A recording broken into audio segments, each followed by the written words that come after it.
Car कैसे हैं आप सब दोस्तों। जैसा कि आप सभी को पता है कि पटवारी की डलने फॉर्म स्टार्ट हो चुके हैं और आप जल्द से जल्द फॉर्म को सबमिट कर दीजिए। मैं रेगुलरली क्लास में आपको बोल रहा हूं, बार बार इसलिए बोल रहा हूं क्योंकि साइट पर बहुत ही ज़्यादा लोड है और मैंने जैसा कि कहा था साइट डाउन हो गई है।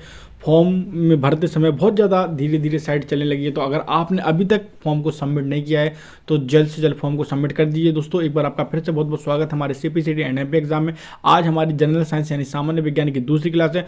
तो आइए देर ना करते क्लास को स्टार्ट करते हैं और देखते हैं अपना आज का पहला क्वेश्चन।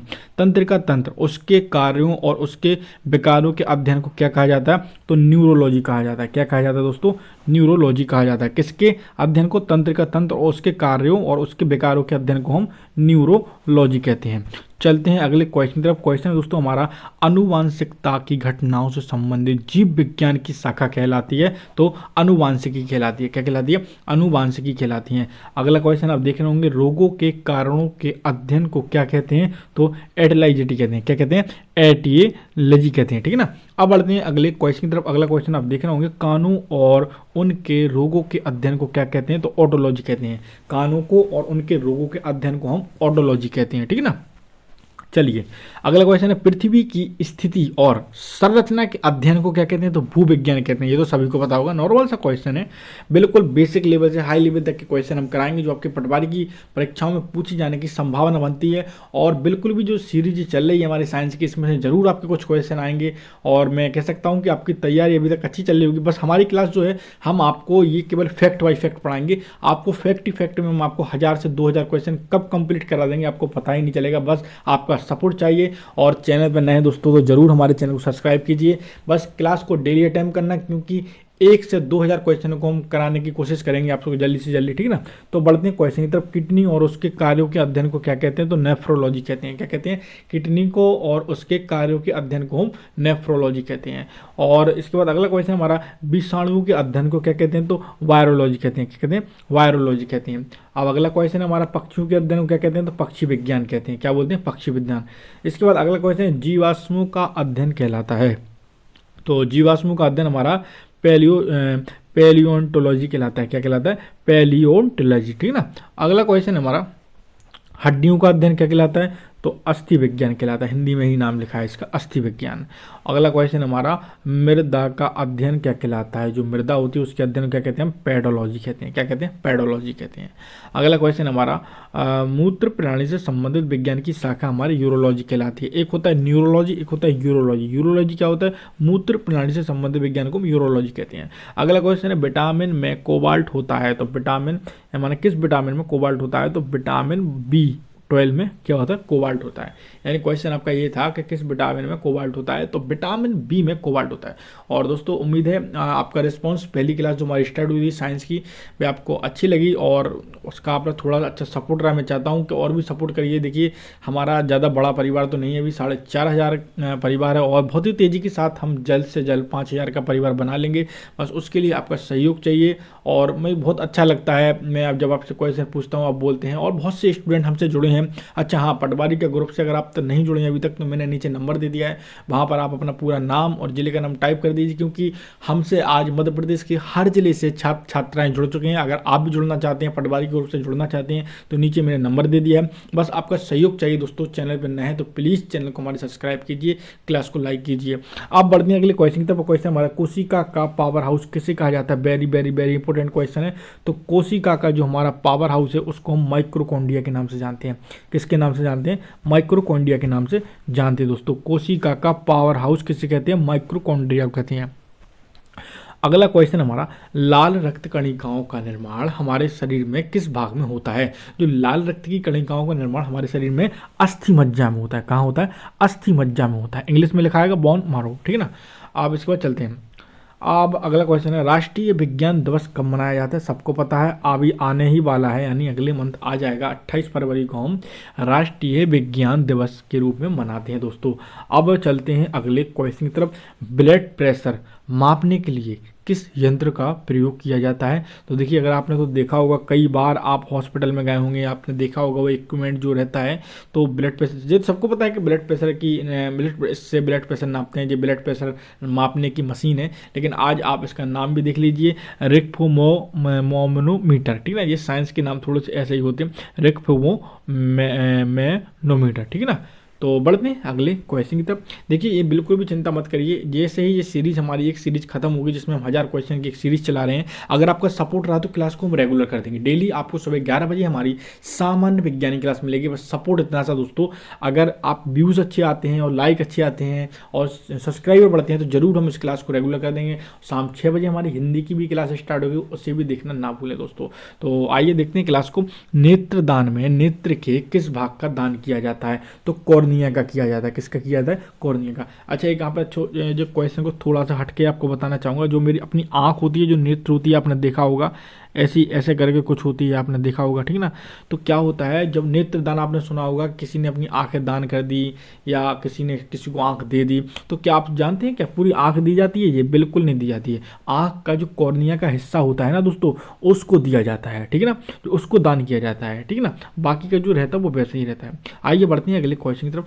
संक्रमण प्रतिरक्षा के खिलाफ शरीर के प्रतिरोधक अध्ययन को क्या कहते हैं? तो इसको बोलते हैं इम्यूनोलॉजी। क्या बोलते हैं? इम्यूनोलॉजी, ठीक है ना। अब बढ़ते हैं अगले क्वेश्चन की तरफ। अब क्वेश्चन हमारा स्प्रिंग घड़ी। यदि देखिए, कुछ क्वेश्चन लाइन की आपके फैक्ट बाय फैक्ट हैं, लेकिन याद रखिए अब थोड़ा सा लेवल चेंज हो रहा है। क्वेश्चन आपका लेवल अभी सामान्य है, हालांकि ज़्यादा ऊपर हमने नहीं बढ़ाया है। बस बिल्कुल अच्छे से आपका काम है केवल सुनना। लेक्चर के तौर पे हमारी क्लास अटेम्प्ट करिए। हम जितनी भी अपने चैनल पे क्लास चलाते हैं वो लेक्चरार के तौर पे चलाते हैं। हमारा काम है बोलना, आपका काम है खाली सुनना। सुन सुन के क्लास से कोई क्वेश्चन आपको याद हो जाएंगे। क्योंकि क्या होता है, कभी कभी हम क्वेश्चन को रिपीट कर देते हैं। होता क्या है, आप मैं जैसे क्वेश्चन पढ़ता हूँ, एक जैसा नहीं कि पूरी क्वेश्चन नहीं, कुछ 5-6 क्वेश्चन को रिपीट करते चलते हैं, धीरे धीरे आपका एक लेवल ऐसा हो जाता है, कम से कम कब आपको 700-800 क्वेश्चन याद हो जाए आपको पता ही नहीं चलेगा। आपको खाली सुनना है, क्लास को सुनिए। चलिए, स्प्रिंग घड़ी। यदि पृथ्वी की त्रिज्या 1% कम हो जाए किंतु द्रव्यमान वही रहे तो पृथ्वी का तल का गुरुत्वीय त्वरण 2% घट जाएगा। कितना हो जाएगा? 2% घट जाएगा, ठीक है ना। आइए बढ़ते हैं अगले क्वेश्चन। देखिए, जो भाषा वाले क्वेश्चन है बहुत पूछे जाते हैं, ठीक है ना। चलिए क्वेश्चन की तरफ। अब यहाँ से देखिए, अब हमारा 1 लाइन फैक्ट यहाँ से स्टार्ट होना है और बढ़िया शानदार लेवल पे चलते चलते हैं। तो आइए देखते हैं, दाब का मात्रक क्या होता है? सभी को पता है, पास्कल होता है। इसका कलर चेंज कर लेते हैं, ठीक है। कलर ये वाला ठीक लग रहा ना, कि ये वाला कर लूँ? ग्रीन कलर नहीं, रेड करके देखता हूँ। चलिए रेड, ठीक है, रेड कर लेता हूँ। हाँ, तो दाब का मात्रक क्या है? दाब का हमारा जो मात्रक है वो हमारा पास्कल है। इसके बाद अगला क्वेश्चन आप स्क्रीन पर देख ही रहोगे। खाना पकाने का बर्तन होना चाहिए उच्च विशिष्ट ऊष्मा का, निम्न चालकता का, ठीक ना। क्या होना चाहिए? खाना पकाने वाला बर्तन होना चाहिए उच्च विशिष्टतम ऊष्मा का, निम्नतम चालक, यानी जो ऊष्मा को ज़्यादा से ज़्यादा अवशोषित करे। चलिए बढ़ते हैं आगे की तरफ। देखिए, क्वेश्चन बिल्कुल बारीकी से सुनना, ये आपका काम खाली सुनना है। झरने में जब जल ऊंचाई से गिरता है तब उसका तापमान बढ़ जाता है। याद रखना, जब ऊंचाई से, झरने से जब जल गिरता है तो उसका तापमान क्या हो जाता है? बढ़ जाता है। आइए और आगे की तरफ चलते हैं। केल्विन, ये वाला क्वेश्चन देखिए। केल्विन तापमापी में बर्फ का गलनांक होता है तो -0 डिग्री केल्विन, ठीक है ना। अब इसके बाद बॉटनी शब्द की उत्पत्ति किस भाषा के शब्द से हुई है? तो ग्रीक भाषा की। जो बॉटनी शब्द है हमारा, तो बॉटनी शब्द का जो उत्पत्ति हुई है वह किससे हुई है? ग्रीक से हुई है, ठीक है ना। अब चलते हैं और आगे की तरफ। आपको थोड़ा सा क्वेश्चन बहुत ही ज़्यादा पास में हो गए हैं, आगे से हम कोशिश करेंगे आपको क्वेश्चन का थोड़ा स्पेस आपको ज़्यादा दे दें।